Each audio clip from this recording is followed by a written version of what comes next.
طبعا لأن الكثير طالب مني أسوي الحنة العنابي ودايم تسألوني عنه. اليوم راح أقول لكم طريقته ومرة بسيطة. راح نحتاج إلى حنة يماني أو حنة المدينة اللي انتم حابين، كلها حلوة، موجودة عند العطار ويكون جديد.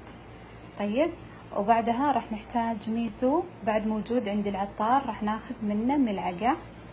وهنا راح نحتاج إلى شريحة ليمون نعصرها على معجون الحنة. وطبعا راح نحتاج الموية ونعجن الحنة ونتركه لمدة ساعة وبعدها نستخدمه. تخلون على يدينكم بعد ساعة أو ساعة ونص وبعدها تغسلونه.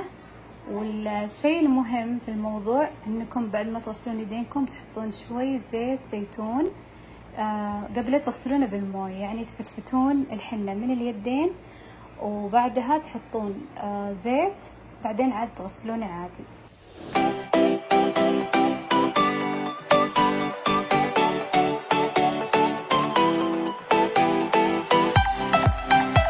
الحين غلفتها بتغليفة الطعام وراح اخليها ساعة، بعدها نقدر نستخدمها.